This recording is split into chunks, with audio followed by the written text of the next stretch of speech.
আজই ডাউনলোড করুন আর এনজয় করুন আপনার পছন্দের শো।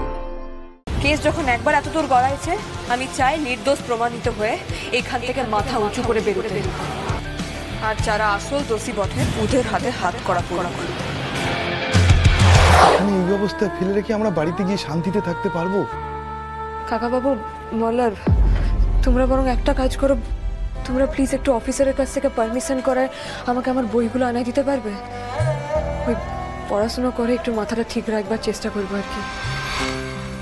পারুল, তোমাকে যত দেখছি না তত লজ্জায় আমার মাথা হেঁট হয়ে যাচ্ছে।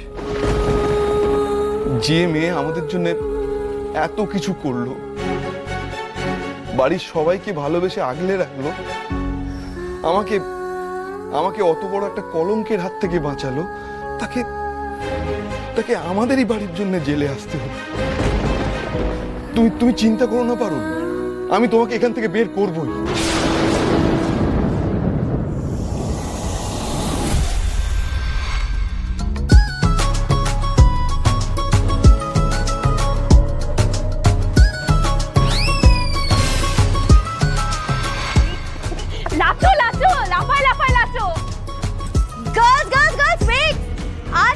সারা রাত পার্টি করব, তো প্লিজ একটু এনার্জি বাঁচিয়ে রাখো, এখনই নেচে সব এনার্জি শেষ করে দিও না প্লিজ। ইয়েস, আজকে আমাদের মস্ত বড় সেলিব্রেশনের দিন। ওকে, so cheers to পারুলের হাজতবাসী।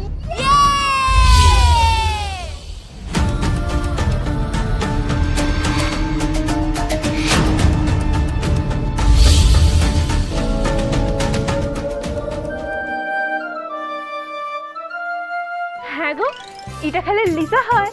Nonsense, this is orange juice. যেমনি দিদি গাইয়া তেমনি বোন।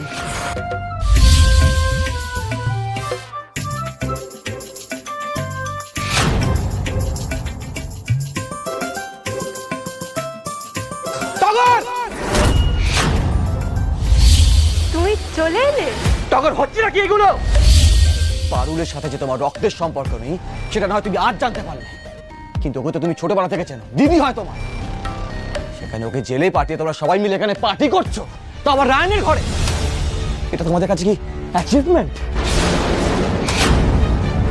ছি টগর, পারলে কি করে করতে এটা? তোমাদের মাথায় এগুলো কি করে আসে মা? জেঠি, এতটা অমানবিক কি করে হতে পারো? বাড়িতে যেখানে এত বড় ক্রাইসিস চলছে সেখানে তোমরা সেলিব্রেট করছো। বাড়ি থেকে একটা বিপদ দূর হয়েছে রে, এটা তো সেলিব্রেট করার টাইম। মোল্লা, শাট আপ শিরিন। আমাদের ফ্যামিলি ম্যাটারে একদম কথা বলতে আসবি না। আমাদের বাড়ির ব্যাপারে ঢুকে আমাদের পুরো পরিবারটাকে তুই এলোমেলো করে দিচ্ছিস শিরিন। আসলে কি জানিস তো, যে যেমন কাজ করে না সে তেমন ফল পায়, আর এই কারণে না তোর সঙ্গে কোনোদিনও কিছু ভালো হয় না। আসলে তুই মানুষটা না ভীষণ খারাপ শিরিন, এই জন্য এত বছর ধরে চেষ্টা করে তুই রায়নকে কাছে পাস না, পাবিও না।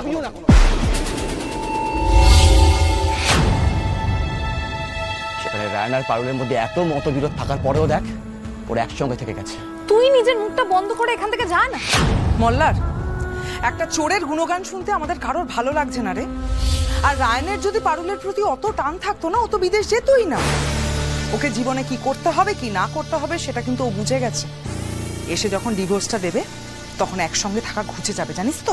মল্লার, মা জেঠি সবাই মিলে যখন এতবার বলছে, অন্তত ওদের মান রাখার জন্য তুমি পারুলের দলটা ছেড়ে আমাদের দলে চলে আসো না। আমরা একসাথে লেচে লেচে রিল বানাবো। ছোট, তোর ছেলেটাকে এবার একটু কন্ট্রোল কর, না হলে কিন্তু রায়ানকে খবর দিয়ে আমাদের প্ল্যানে পুরো জল ঢেলে দেবে। কিচ্ছু হবে না আন্টি।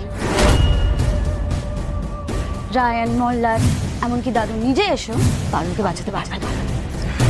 শিরিন, পারুলের সত্যি সত্যি জেল হবে তো? তুমি চিল করো আন্টি, আমার মম কলকাতার সবচেয়ে ভালো অ্যাডভোকেটকে পারুলের আগেন্স্টকে দাঁড় করাবে।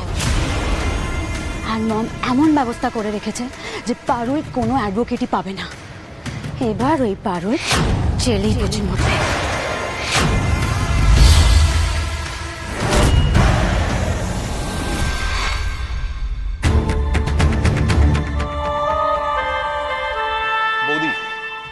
আজকে কেসটা যখন কোর্টে উঠবে তুমি সবার আগে গিয়ে কেসটা উইথড্র করে নেবে। ওদিকে বাবার অপারেশন, এদিকে বাড়ির এই পরিস্থিতিতে আর জটিলতা বাড়িও না। আমি যদিও এখনো বাবা দাদা কাউকে কিছু জানাইনি, আর তাছাড়া গয়নাটা তো আমরা পেয়ে গেছি। কেন এই সামান্য বিষয় নিয়ে এতটা বাড়াবাড়ি করছো? প্লিজ কেসটা তুলে নাও। কখনো না, মরে গেলেও না। কেসটা উইথড্র করার জন্য কিন্তু কেস করিনি আমরা। যা সিদ্ধান্ত হবে কোর্টে হবে। তার মানে তুমি আমার কথা শুনবে না? না। তোমার যা বলার তোমার উকিলকে দিয়ে বলিও, সালিশি করতে এসো না।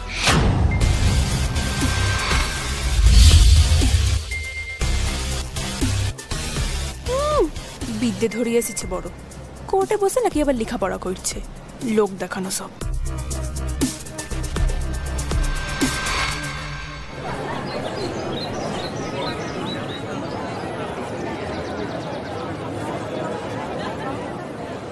পারুল,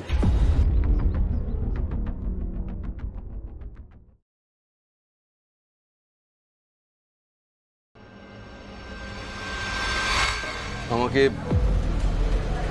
আমাকে ক্ষমা করে দিও পারুল। আমি বৌদিকে অনেকভাবে বললাম, বোঝানোর চেষ্টা করলাম যে কেসটা তুলে নেওয়ার জন্য, কিন্তু ওরা কিছুতেই রাজি হলো না। পুরাই কেসটা তুলে লিখ, সেটা আমি চাইলাই কাকা।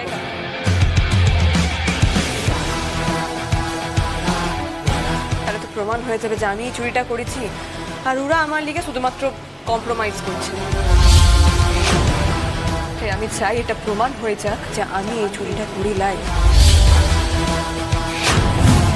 কেস যখন একবার এত দূর গড়াইছে, আমি চাই নির্দোষ প্রমাণিত হয়ে এখান থেকে মাথা উঁচু করে বেরোতে, আর যারা আসল দোষী বটে ওদের হাতে হাত করা করা করে।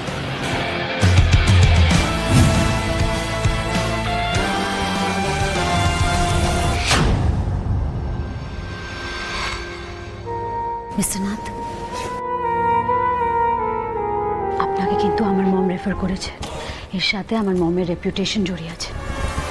ওই মেয়েটাকে কিন্তু কারোদে পাঠাতেই হবে। আরে ডোন্ট ওয়ারি ম্যাডাম, 2 মিনিটে শুনানি হয়ে যাবে। আরে ওর পক্ষে তো কোনো উকিলও দাঁড়ায়নি, বেলও পাবে না।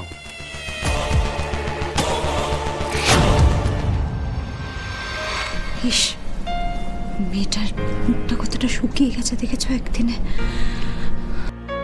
দাদু যদি দেখতো না, মা জেঠিকে নিজেই ধরে গারদে পুড়ে দিত। এখন ভালো ভালো পারুল বেলটা পেলেই হয়, যাতে ওকে লকআপে না থাকতে হয়, বাড়িতে ফিরিয়ে নিয়ে যেতে পারি। Order order.